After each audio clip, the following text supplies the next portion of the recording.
यह कहानी कई लोगों से हमने अलग अलग तरह से सुनी है। यह बहुत ही प्रसिद्ध कहानी है। इसे सुनकर आप भी सोच में पड़ जाएंगे। यदि आप इस कहानी को अच्छे से समझते हैं तो यह आपके लिए प्रेरक सिद्ध होगी। तो आओ जानने हैं कि क्या है यह रोचक कहानी।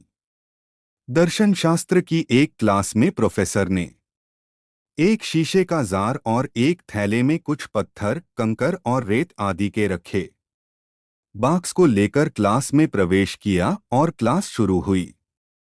उन्होंने एक बड़े से जार में पहले पत्थर के बड़े बड़े टुकड़े जार के मुंह तक भरकर छात्रों से पूछा कि क्या यह जार भर गया है।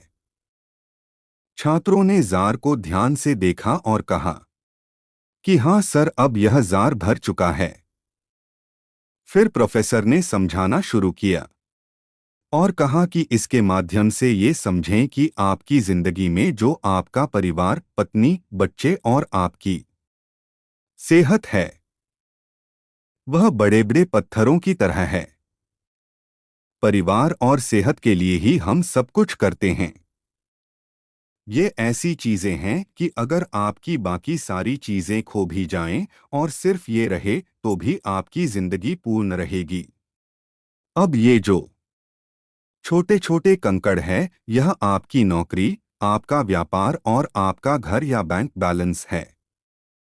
अब ये जो रेत और पानी है ये आपके जीवन में छोटी मोटी चीजें हैं, इच्छाएं हैं और जिनमें से आप कुछ भी चुन सकते हैं। इनमें से कई गैरजरूरी चीजें भी हैं। अब अगर आप जार को पहले रेत या पानी से ही भर देंगे तो कंकड़ और बड़े पत्थरों के लिए कोई जगह ही नहीं बचेगी, या आप पहले कंकड़ से ही जार को भर देंगे तो रेत पानी के लिए तो संभवत जगह बचेगी, लेकिन बड़े पत्थरों के लिए कोई जगह नहीं होगी। यही आपकी जिंदगी के साथ भी होता है। अगर आप अपना सारा समय और ऊर्जा कंकड़ या रेत में ही लगा देंगे तो बड़े बड़े पत्थर छूट जाएंगे।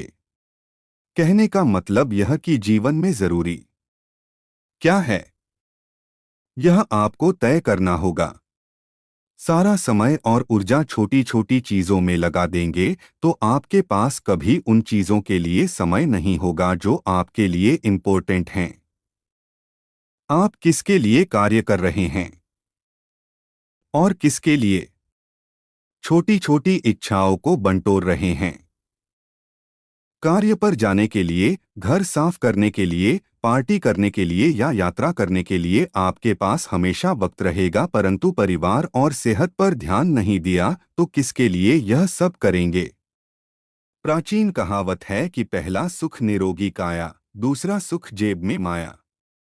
बाकी चीजें बस रेत और पानी हैं।